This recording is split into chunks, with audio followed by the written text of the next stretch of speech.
Yung iba, araw-gabi nagtatrabaho para may makain. Kung minsan, pati linggo, di ba? Nagtatrabaho. Bakit? Kailangan nilang kumain. Kumakain nila ako ng linggo, kaya kailangan magtrabaho ko ng linggo. Di ba? Oh. Ay, pagka ang tinanong pala natin ng Bible, ang sabi niya, magsigawa kayo, hindi dahil sa pagkain na papanis, kundi dahil sa pagkain tumatagal hanggang sa buhay na walang hanggan. Ano yun? Oh. Kasi siguro po, hindi ito na ituro sa atin, ano? Meron palang gagawin na ukol doon sa pagkain, tumatagal hanggang sa buhay na walang hanggan. Ano yun? Ano yung pagkain na yun? Pakinggan po natin sa isang talata ng Mateo, sa Kapitulo 4, ang talata ay 4. Meron pong ganitong pronouncement ang banal na kasulatan. Sa pagdatapwat, siya'y sumagot at sinabi, nasusulat, hindi sa tinapay lamang mabubuhay ang tao, kundi sa bawat salitang lumalabas sa bibig ng Diyos. Nababasa niyo po ba? Medyo maliit kasi yung ating nadalang TV. Kaya pagtyagaan niyo po. Kasi mas maganda yung napakinggan niyo na sa akin, nabasa niyo pa. Para dalawa ang panggagalingan ng inyong paniniwala. So, hindi tayo basta-basta mga maliligaw. Kung napakinggan natin at nabasa pa natin. Nakasulat po kasi sa Biblia. Yan. Hindi sa tinapay lamang mabubuhay ang tao, kundi sa bawat salitang lumalabas sa bibig ng Diyos. Kaya pala ang tao nabubuhay, ang ikinabubuhay niya dalawa. Dalawa. Pagkain pisikal at pagkain espiritual. Tandaan po natin yan. Kasi po tayong mga tao, hindi po tayo nabubuo lang sa physical. Meron po tayong spirit na kailangan yung spirit natin, kumain din yon. Pag itong ating physical na katawan, hindi natin pinakain, anong mangyayari? Hindi mo lang ito painumin ng mga sanglinggo, baka ito'y dehydrate na eh. Diba ka? Lalo na pag hindi mo pinakain, mawalan lakas hanggang sa ito ay mamamatay. Ngayon, bukod doon, meron pala tayong isa pang dapat na malaman. Ano yun? Meron palang pagkain espiritual at iyon yung salita ng Diyos. Hindi sa tinapay lamang mabubuhay ang tao. Ayan, salita po ng Biblia, kundi sa bawat salitang lumalabas sa bibig ng Diyos. Kaya sa atin po, sa ating mga taong nabubuhay, dapat alam natin yan, na ginabubuhay natin dalawa. Ay asaan ba yon? Sa ating panahon, yung salita ng Diyos na kailangan doon tayo mabuhay. Pakinggan natin sa isang talata ng Pilipos, Kapitulo 1, versikulo 27. Meron pong ganitong sinasabi ang kasulatan. Ang inyo lamang pamumuhay ay maging karapat-dapat sa Ebanghelyo ni Kristo. Ito pong hawak kong Biblia, dalawa po ito. Dalawang tipan. Old Testament at New Testament. Lumang tipan at bagong tipan. Yung bagong tipan, iyon ang Ebanghelyo. Bakit kailangan sa Ebanghelyo tayo mabuhay? Kasi sakop tayo ng panahon ng ating Panginoong Jesucristo. Kaya yung aral po ng ating Panginoong Jesucristo na nakapaloob sa Ebanghelyo, yun po ang dapat pamuhayan natin. Ang inyo lamang pamumuhay ay maging karapat-dapat sa Ebanghelyo.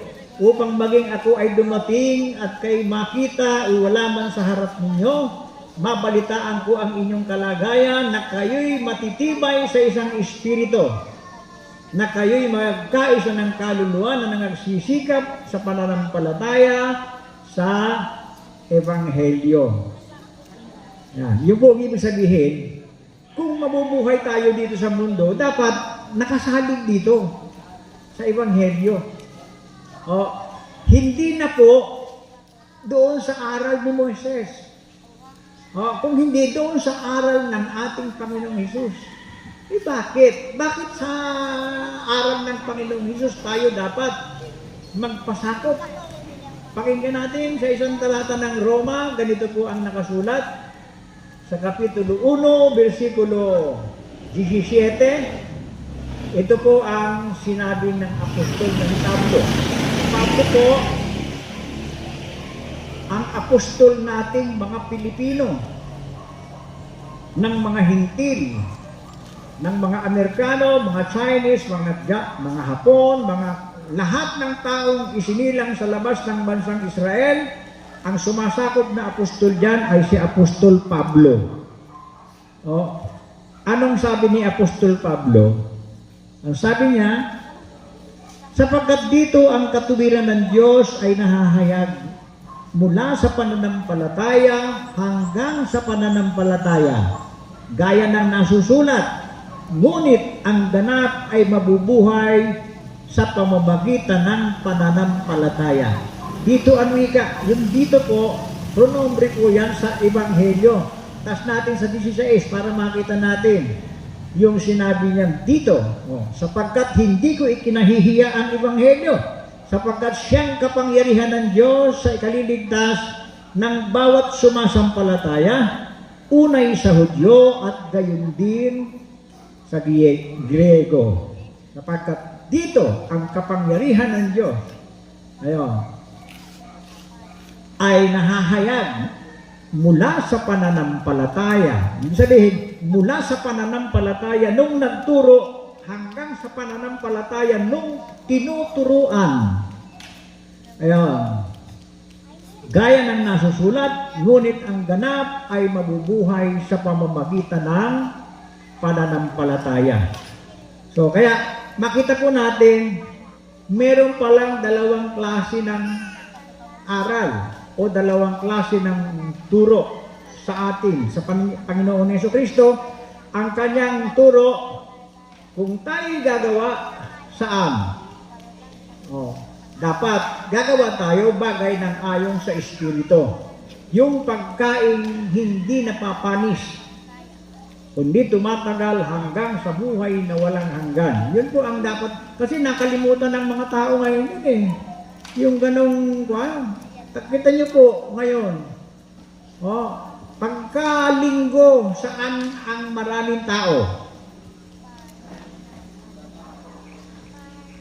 Sa simbahan o sa sabungan?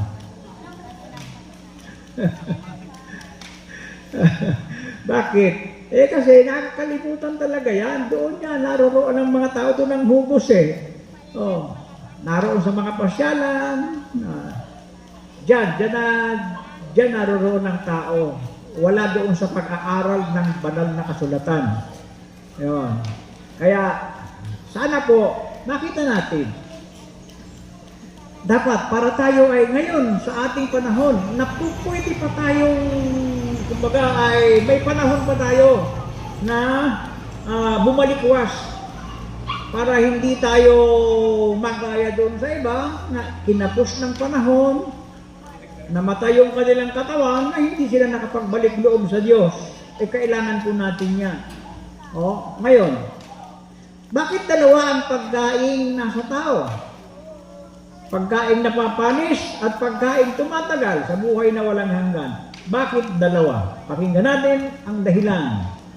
2 Korinto 4 at 16, ganito po ang ating matutunghayan. Sabi rito, kaya nga hindi kami nanghihimagot, bagaman ang aming pagkataong labas ay pahina. Datapwat, ngunit ang aming pagkataong loob ay nababago sa araw-araw. Sabi ni Pablo, kami anwikay hindi nanghihimagot, bagaman ang aming pagkataong labas. Nararamdaman niyo po ba niyo sa inyong sarili? Mayroon kayong pagkataong labas? Oh?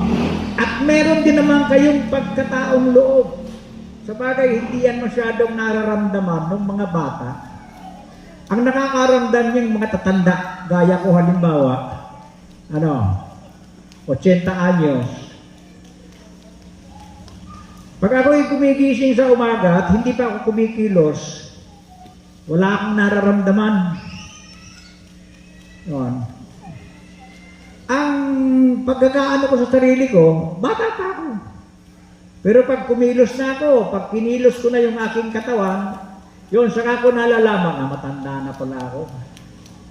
Di gaya nung dati. Pag nagising ako, biglang bangon. Oh. Ay bakit? Malakas pa yung pagkataong labas ko eh. Pero yung palang pagkataong labas, humihina yan. Ngayon, paghina nung ating pagkataong labas, yung ating pagkataong loob naman lumalakas sa araw-araw.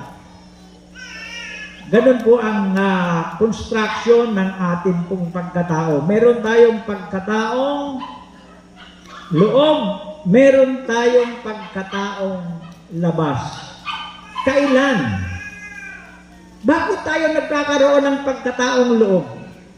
Oh, at kailan nangyayari yun? Pakinggan po natin sa isang talata ng ikalawang Timoteo sa kapitulo 3, ang talata ay 15. Meron pong ganitong nakasulat.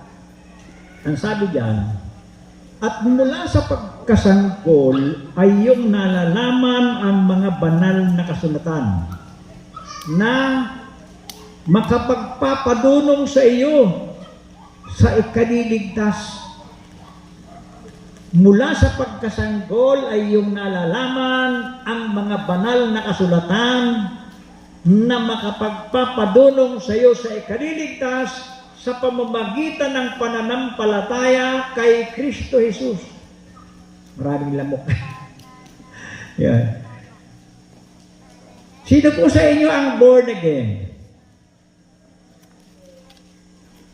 Mukhang walang born again, ako lang. Oh. Kasi pagka tayo po ay binautismuhan, yung pong bautismo, yun ay muling kapanganakan. Para yung binyag ng Katoliko, pag bininyagan ka, muling kapanganakan yan. At yan ay kapanganakan kay Kristo Jesus. Kaya, pag tayo po'y naging Christian, na ipapanganak tayong muli. Kanino tayo ipapanganak? Kay Kristo. Kaya nga yung mga Kristiyano, tinatawag Kristiyano, magkakapatid yon kay Kristo. Kasi sila ay ipinanganak kay Kristo. Yon. Pag tayo po ay nabautismuhan, nagiging bagong tao tayo. Kaya lang yung ating pagkatao, hindi na pagkatao sa laman, kundi tao ng Diyos. Iba kasi yung tao sa laman, iba yung tao ng Diyos. Yung tao ng Diyos, yun yung ipinanganak kay Kristo.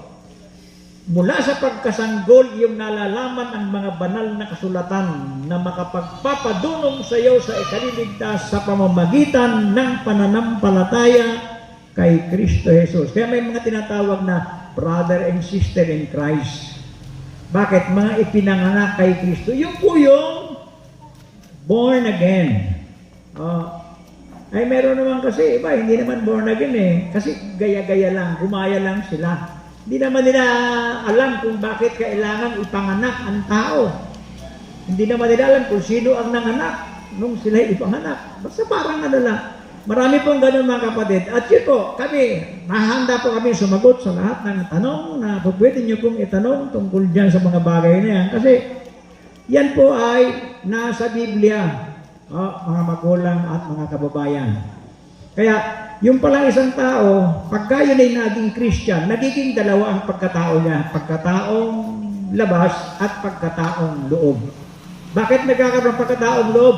Kasi naipapanganak siya kay Kristo. Sino ang nanganganak? Basahin natin kung sino nanganganak. Sa Kapitulo Juan, Kapitulo 3, talatang 6. Ang sabi, ang ipinanganak ng laman ay laman nga. At ang ipinanganak ng Espiritu ay Espiritu nga. O di dalawa po ang nanganganak. Nanganganak ang laman, nanganganak ang Espiritu. Kaya tayo may mga laman, merong nanganak sa atin. Ang nanganak sa atin yung ating mga nanay. Ipinanganak tayo ng laman.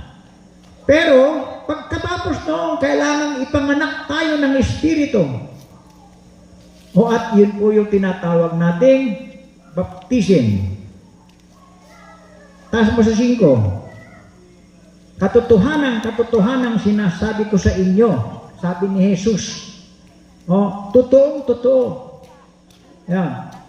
Katotohanan sinasabi ko sa inyo, maliban na ang tao'y ipanganak ng tubig at ng Espiritu, ay hindi siya makapapasok sa kaharian ng Diyos. Gusto niyo bang makapasok sa kaharian ng Diyos? Natural naman, di ba? Natural. Kung hindi rin lang kung yung isip mo, sira, gusto mo. Doon, wala nang kamatayan doon. Kung gusto nyo makapasok sa kaharian ng Diyos, ano kailangan? Ipanganak kayo ng tubig at ng Espiritu. Yun. Sapagkat ang ipinanganak ay ng laman ay laman nga. Dapat ang ipinanganak ng Espiritu ay Espiritu. Yun. Ngayon, tanong tayo, sino ang inuutosang sumunod sa aral ng Panginoong Jesucristo? Sino yun? Lahat pa ng tao, inutosan niyang sumunod? Sino? Pakinggan natin sa isang talata ng Kawikaan, Kapitulo 1, talatang 23. Meron pong ganitong sinasabi. Magsibalik kayo sa aking saway. Yan.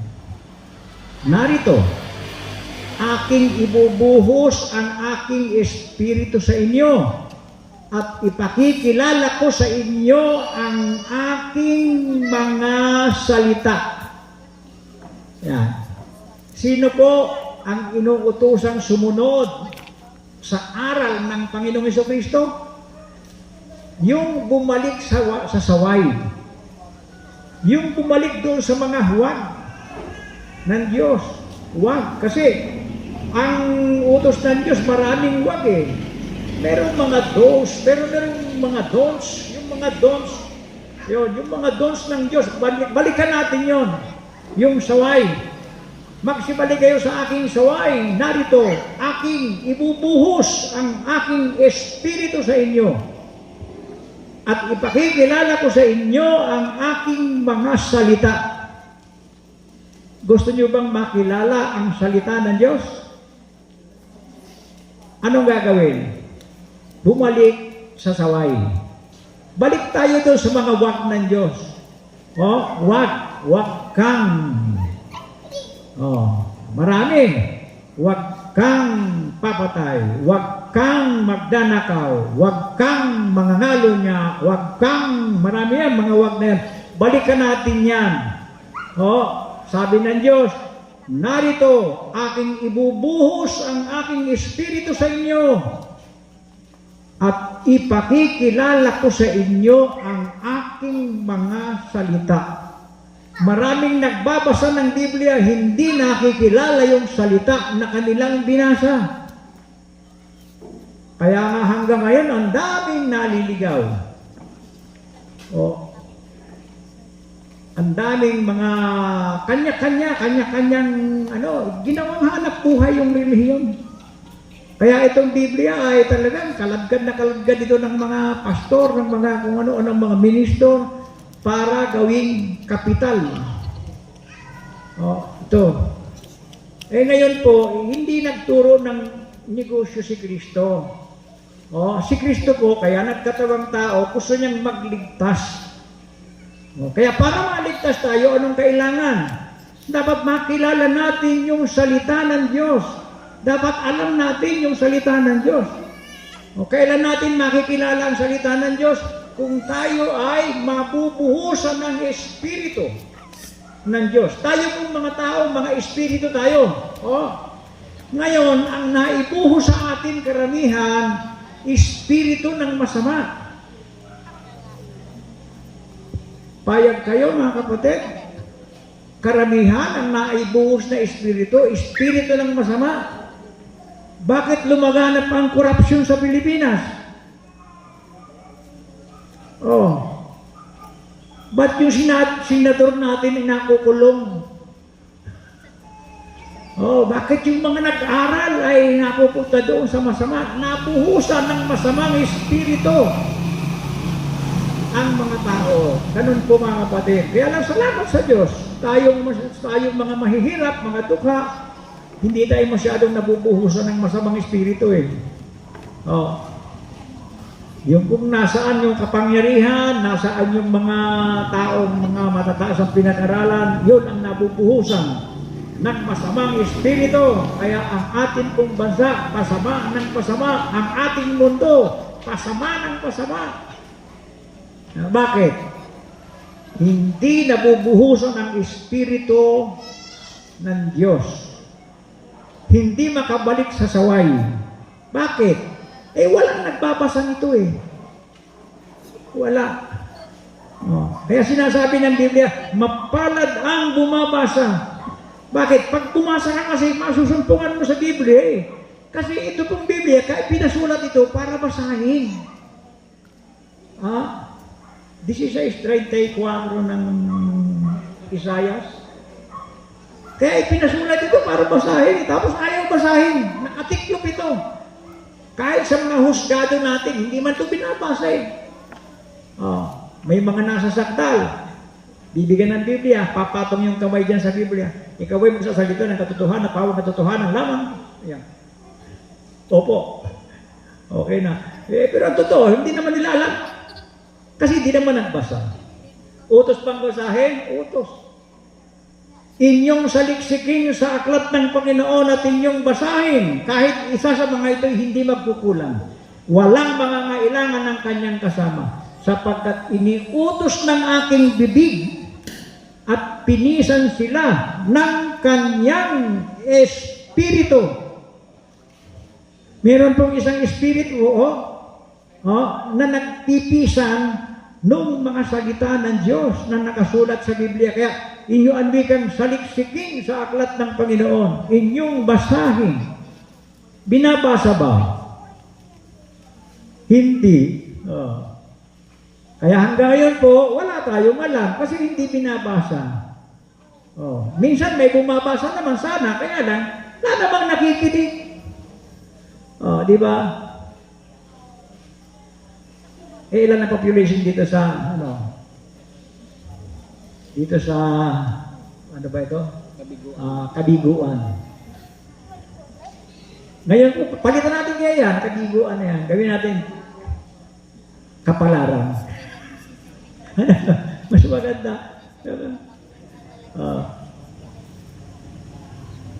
Kabiguan. Salamat sa Diyos at kayo po ay amin pong naimbitahan. Gusto po namin na magpatuloy kayo sa inyo pong pakikinig at marami po kayong matututunan dito po sa ating ginagawang paglilingkod na ito po yung walang bayad, mga kababayan at mga kabarangay. Ang sabi ng Diyos, magsibalik kayo sa aking saway. At narito, ibubuhos ko sa inyo ang aking espiritu. Yung pong espiritu na yun na ibubuhos, espiritu ng Diyos yun. Ano ang nakikilala ng espiritu ng Diyos? At ano naman ang nakikilala ng espiritu ng tao? O natin, kasi tayo mga espiritu tayo Ano ba nakikilala natin? Yung mga bagay ng tao. Mga bata, huwag kayong maingay. Siguro dapat tumasa likod eh. Para di maingay. Kinukumbinsi ko yung mga magulang mo, kinukumbinsi ko para dito sa salita ng Diyos. Kaya huwag kayong maingay. Ano? Ayan. Ulitin po natin. Sabi, magsipali kayo sa aking saway. Narito, aking ibubuhos ang aking espiritu sa inyo. Ang bubuhusan po ng espiritu ng Diyos, yung espiritu ng tao, yung espiritu natin. Yun ang bubuhusan ng espiritu ng Diyos. Bakit? Ba't kailangan mabuhusan ng espiritu ng Diyos yung espiritu ng tao? Pakinggan natin sa isang talata ng unang Korinto, Kapitulo 2, versikulo 11, meron pong ganitong nakasulat. Sabi niyan, sapagkat sino sa mga tao ang nakakakilala ng mga bagay ng tao na ano po yung binasa natin, patanong, di ba? Nasakyan niyo po, ang sabi, sapagkat sino sa mga tao ang nakakakilala ng mga bagay ng tao? Sinagot din yung tanong. Kundi, ang espiritu ng tao na nasa kanya. Sarado yon. Ang nakikilala ng espiritu ng tao, bagay ng tao. Yon. Gayon din naman, ang mga bagay ng Diyos ay hindi nakikilala ng sino man maliban na ng espiritu ng Diyos. Di magkaiba Magkaiba. Gayon din naman ang wika. Ang mga bagay ng Diyos ay hindi nakikilala ng sino man maliban na ng espiritu ng Diyos. So, dalawa po yan. Dalawang espiritu, dalawang bagay. Yung espiritu ng tao, ang nakikilala niya, mga bagay ng tao. Alam na alam niya yun, pag bagay ng tao ang gagawin. Halimbawa, nakita ko, isang ali, umaga, madaling araw, alas 4, may dala-dalang basket, nagmamadali, sumakay sa tricycle, saan pupunta? Saan pupunta yung ali? May dala-dalang basket eh. Nagmamadali, sumakay sa tricycle. Mamamalingki, di ba? Ay, may dala-dalang tabo, papunta sa likod ng bahay. Ha? Mauto daw, sabi ng bata. Mauto. Kasi bagay ng tao yun. Kahit bata, alam eh. Di ba? Kasi bagay ng tao ang gagawin. Gayon din naman ang wika, ang mga bagay ng Diyos ay hindi nakikilala ng sino man maliban na ng espiritu ng Diyos. Gusto niyo bang makaunawa ng mga bagay ng Diyos? Bumalik tayo sa saway ng Diyos. Sa pamamagitan ng Ebanghelyo, pwede po tayong makabalik sa saway ng Diyos para mabuhusan tayo ng Espiritu ng Diyos. Napakahalaga po yan. Pag nabuhusan ka ng Espiritu ng Diyos, anong klaseng tao ka? Pakinggan natin sa isang talata ng ikalawang Timoteo, Kapitulo 3 at 17. Upang ang tao ng Diyos ay maging sakdal, tinuro ang lubos sa lahat ng mga gawang mabuti. Anong klaseng tao yung bumalik sa saway ng Diyos? Nakabahagi ng Espiritu ng Diyos, nagiging tao ng Diyos. At upang ang tao ng Diyos ang wika ay maging sakdal, tinuro ang lubos. Yan. Anong ituturo? Ang ituturo, Ebanghelyo, Gospel. Yan. Kasi nasa panahon tayo ng ating Panginoong Jesucristo. Malapit na po itong matapos, mga magulang at mga kababayan, sa ayaw natin gusto matatapos itong panahong Kristiyano. Yung Christian era, matatapos po yan. dadating yung 1,000 years, yung millennium.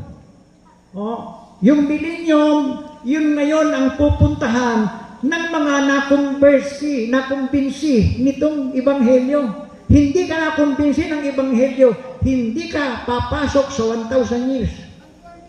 Tandaan natin, mga kapatid. Anong petsa ngayon? 25. January 25, 2026. Narinig natin to. Pag hindi ka na kumbinsi ng ating Panginoong Jesucristo, unang ebanghelyo, hindi ka papasok sa 1,000 years o doon sa 1,000 taon na paghaharian ni Kristo. Kasi ang papasok doon, yung mga sumunod, yung mga nakinig at gumawa. Nakinig ka nga, hindi ka naman gumawa. Wala din. Hindi ka rin mapalad. Kasi di ba mapalad? Mapalad ang bumabasa at ang nangakikinig at tumutupad ng mga bagay na nasusulat doon sa Apokalipsis 1:3. Sapagkat ang panahoy malapit na. Ayan. Alin ang malapit na? Malapit na yung pagbabalik ni Kristo. Kasi pangako niya yun eh. Pangako niya yun. Huwag magulumihanan ng inyong mga puso. Sabi niya sa 14:1 ng Juan hanggang 3. Huwag magulumihanan ng inyong mga puso. Magsisampalataya kayo sa Diyos. Magsisampalataya naman kayo sa akin. Sa bahay ng aking Ama, maraming tahanan. Kundi gayon, sinabi ko sana sa inyo, sapagkat ako'y paroroon upang ipaghanda kayo ng dakong kalalagyan. At kung ako'y pumaroon at kayo'y maipaghanda ng kalalagyan, ay muling paririto ako at kayo'y tatanggapin ko sa aking sarili upang kung saan ako naroon, kayo naman ay dumuon. Maliwanag na nakasulat yan. Hindi po mabumura sa Biblia yan. At sa kabilang buhay, yan ang atin pong makikita eh. Kaya, ba't ka nandoon sa kabilang buhay? Kasi sumunod ka. Nung mabasa sa iyo, makita mo, nabasa mo, sumunod ka. Hindi ka sumunod. Doon sa marusang walang hanggan, makikita mo rin yan eh. Nandoon din yan eh. Ba't ka nandoon? Kasi hindi ka sumunod. Ganun lang po yun, mga kapatid. Kaya ito ipinasulat, alam niyo po, bago na isulat ito. Itong ebanghelyo, ito hindi basta isinulat. Ito po yung kasaysayan ni Jesucristo. Na isinulat, ipinako siya sa krus. At siya'y nabayubay sa krus dahil saan? Dahil sa atin. Kaya hindi ito sinulat ng isang manunulat na para bang meron tayong mabasa, isusulat. Hindi. Isinulat ito, pangyayari po ito para matubos tayo ng Panginoon Diyos sa pamamagitan ng kanyang anak. Pinababa yung kanyang anak, sinugo sa atin, ihahandog niya yung kanyang dugo sa cross para tayo ay matubos. Kaya nga, redeemer siya eh. Ayan. Para matubos tayo, ihahandog yung kanyang sarili. Yung ating mga kasalanan na nagawa natin nung hindi natin siya natatanggap, kukunin niya lahat yun. Pag tinanggap natin siya, ilalagay yun dun sa cross para ka maligtas. Yun po ang dahilan. Kaya si Kristo ay nagkatawang tao, mga magulang at mga kabayan, na sana mapahalagahan natin. Alam mo kung sino ang naghirap na totoo doon? Hindi naman si Kristo eh. Ang naghirap doon yung kanyang tatay. Yung ama niya sa langit. Yung buktong kong anak. Pinatay. Nagdanas ng maraming kahirapan. Nagpasa ng cross. Pinalo, sinuntok, sinampal, kung ano-anong ginawa. Palagay nyo nung ginagawa ng mga tao yon, anong nasa kalooban ng ama sa langit? Ang sama-sama ng kalooban niya noon, pero tinanggap niya para matubos tayo. Yung po ang halaga ng ebanghelyo, mga kapatid. Para tayo ay maibalik sa Diyos. Kasi ang tao sana, pahamak na lahat yan eh. Umpisa pa kay Adan, Talagang mabuti na lang hindi tayo nabuhay doon sa panahon ni Noe. Kung doon tayo nabuhay sa panahon ni Noe, wala na tayo ngayon. Di ba? Ano nangyari sa panahon ni Noe? Pakinggan po natin mga kapatid. Kaunting pasakalya lang ito, no? Sa 5 ng Genesis hanggang 7, ganito po ang nakasulat. Pakinggan natin. Nakita ng Panginoong Diyos na mabigat ang kasamaan ng tao sa lupa. At ang buong haka ng mga pag-iisip ng kanyang puso ay pawang masama lamang na parati. At nakita ng Panginoon. At nagdamdam ang Panginoon na kanyang nilalang ang tao sa lupa. At nalumbay ang kanyang puso. Panahon po ni Noe ito. Ano nangyari? At sinabi ng Panginoon, lilipulin ko ang tao na aking nilalang sa ibabaw ng lupa. Ang tao at gayon din ang hayop at ang mga umuusad sa mga ibon sa himpapawid sapagkat pinagsisisihan ko na aking nilalang sila. Pasalamat tayo, hindi tayo nadamay dyan. Bakit? Hindi naman tayo nag-exist noon eh. Nag-exist tayo sa panahon ng ating Panginoong Kristo. Kaya napakapalad po natin mga kapatid. Lalo na kung nakikinig tayo at tayo po ay tutupad doon sa napapakinggan natin, binabasa sa Biblia. Ayun. Kapalaran po natin yan. Kaya sabi ko sa inyo, kailangan lang natin sumunod sa Diyos, makakamta natin yung pangako. Ano ang pangako? Ang pangako, buhay na walang hanggan. Kumbaga, kasama ka sa natubos ni Kristo. Kaya, makakamit mo yung buhay na walang hanggan. Kasi yan yung ipinangako na kung susunod ka sa utos ng Diyos, ang pangako, 2:25 ng unang Juan. Kung susunod ka, ito po ang pangako. Hindi na ito nabubura. Ito po ay mababasa ng mga tao. Ito ang pangakong kanyang ipinangako sa atin, ang buhay na magpakailanpaman. Kaya, gusto nyo makamit yan? Ma-achieve?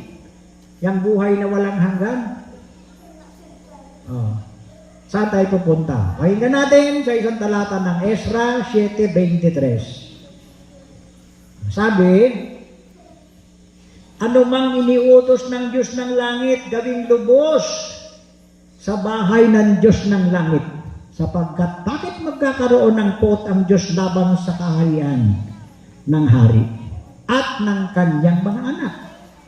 Ayan. Anumang iniutos ng Diyos ng langit, saan susundin? Susundin po sa bahay ng Diyos. Ayan. Kaya pasok tayo sa bahay ng Diyos. May mga bahay tayo, pero meron pong bahay na itinayo ang Diyos, na iyon ay dapat nating pasukan. Alin yun? Yun po yung church. Yung simbahan. Kasi yung simbahan po ng Diyos, hindi building. Yung templo na sinasabi ng Biblia, hindi building yan. Hindi yan isang ginawa ng mga kamay. Kung hindi, ang simbahan, yun po yung grupo ng mga tao na nagbalik loob sa Diyos. Yun ang pinaka-templo. Hindi yun yung ginawa ng mga kamay. Sabi sa Biblia, sa isang talata po ng unang Korinto, Kapitulo 3, ang talatay 17 o 16 muna. Ayan. Hindi ba ganinyo nalalaman na kayo? Hindi ba ganyo nalalaman na kayo'y templo ng Diyos at ang Espiritu ng Diyos ay nananahan sa inyo? Kung gibain ng sino man, 17, kung gibain ng sino man ang templo ng Diyos, siya'y igigiba ng Diyos, sapagkat ang templo ng Diyos ay banal, na ang templong ito ay kayo. So, hindi yun yung simbahan o katedral o kapilyang malaki, hindi. Ang templo ng Diyos ay banal na walang iba kung hindi yung pong mga sumusunod sa utos ng Diyos. Yun yung nagbabanal. Kaya ang templo ng Diyos ay banal. Kung gibain ang sino man ang templo ng Diyos, siya'y igigiba ng Diyos. Kapagkat ang templo ng Diyos ay banal na ang templong ito ay kayo. Gusto niyo bang masama sa templo ng Diyos? Pasok kayo sa MCGI. Yun po dapat maintindihan natin mga kapatid. Ngayon, paano ang paraan ng pagtawag ng Diyos doon sa papasok sa templo ng Diyos? Ano yung kanyang ginagawang paraan? Pakinggan natin sa isang talata ng ikalawang Tesalonica, Kapitulo 2, versikulo 14, meron pong ganitong nakasulat. Sabi rito, sa kalagayan ito'y tinawag niya kayo sa pamamagitan ng aming ebanghelyo. Ano po ang pantawag ng Diyos? Ang pantawag pala ng Diyos para tayo makapasok sa kanyang bahay, cellphone, huwag kayong maingay. Kasi, sabagay pwede naman ang cellphone eh. Di ba ka? Kasi yung pong ebanghelyo na ilalagay po yun sa cellphone. Sino sa inyong may cellphone? Yung cellphone po, pwede nating lagyan ng Biblia. Na ikukuhan po yan, na ipalalagay yan dyan. Yung mga apps, marami po na ilalagay yan dyan. Kaya pwede kayong magbasa ng Biblia kung gusto nyo. Kasi yung Biblia, yun po ay ginagamit na Diyos na pantawag. Hindi yung cellphone, Kung hindi, yung Biblia na nasa cellphone. Kaya lang, karamihan naman ng cellphone, walang Biblia. Kung ayaw nyo magpalagay. Gusto nyo po ba magkaroon ng Biblia? Pwede tayo magpalagay ng Biblia sa ating mga cellphone para mabasa po natin yan. Nakasulat kasi yan sa cellphone. Sa kalagayan ito'y tinawag na kayo sa pamamagitan ng aming ebanghelyo. Ang ipinantatawag ito, yung ebanghelyo, upang magkamit ng kaluwalhatian ng ating Panginoong Jesucristo. So, yung mga tinatawag, yun po ay dinadala ng Diyos sa kanyang bahay at doon po itinuturo sa kanila yung ebanghelyo.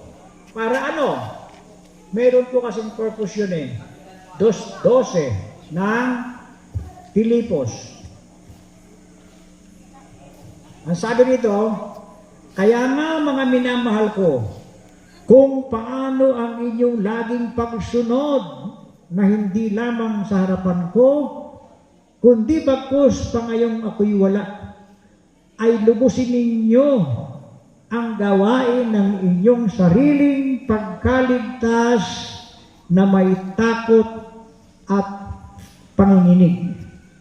So meron po tayong gagawin mga kapatid. Pagka halimbawa tinanggap natin yung pagtawag ng Diyos, mabuhusan tayo ng Espiritu ng Diyos, may gagawin tayo. Alin yun? Yung pong sumunod. Sumunod tayo dun sa utos ng Diyos. At itong utos ng Diyos na ito po ang kailangan nating panatilihan para makita ng Diyos na talagang gusto natin yung kanyang pagliligtas. Tinatanggap natin yung kanyang ibinibigay na kaligtasan sa pamamagitan ng kanyang anak na ibinigay sa atin. Kaya si Pablo po, nung siya po ang nangangaral, alam niyo si Pablo po, siya yung apostol na sumasakop sa ating mga Pilipino, pang-14 na apostol ng ating Panginoong Jesucristo. Si Apostol Pablo at si Apostol Bernabe. Hindi po tayo sakop ng 12 apostol. Ang sumasakop sa atin yung apostol na idinagdag pagkatapos nila Apostol Pedro. At yan si Bernabe at si Apostol Pablo. Yan. Anong sabi ni Pablo? Unang Korinto, Kapitulo 15, ang talatay 1 hanggang 2. Ang sabi niya, ngayon ipinatatalastas ko sa inyo, mga kapatid, ang ebanghelyo na sa inyo'y aking ipinangaral, na inyo namang tinanggap, na siya naman inyong pinananatilihan. Sa pamamagitan naman ito'y ligtas kayo. Asan ang kaligtasan? Nasa pangangaral ng ebanghelyo. Kung tatanggapin natin ito at ating pananatilihan, sa pamamagitan nito'y ligtas kayo, sabi ni Pablo.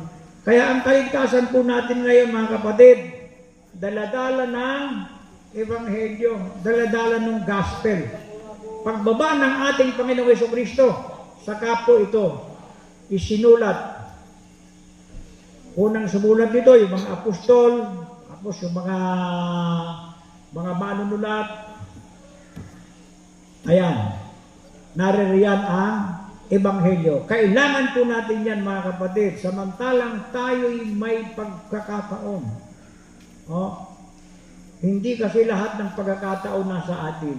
Dadating ang pagkakataon, gusto mo maglingkod sa Diyos, hindi ka na makakapaglingkod. Pero habang may pagkakataon tayo, binibigyan tayo ng Diyos ng paraan para tayo ay maligtas. Kaya po ang amin pong gustong maitawid sa inyo, mga kapatid, yung pagliligtas ng Diyos. Kailan mangyayari yon? Kung tatanggapin po natin yung aral ng ating Panginoong Jesus.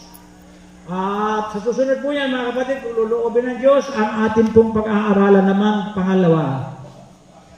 Para magkaroon kayo ng pananampalataya, kailangan po nating pakinggan ito. Bago tayo makinig ng doktrina, kailangan natin magkaroon ng pananampalataya. Kaya kailangan po talaga yung Bible study. Ginawa ni Kristo ito ng panahon nung siya narito sa lupa Kapitulo 8 at 1 ng Lucas.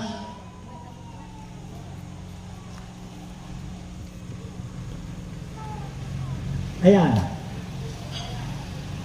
8:1.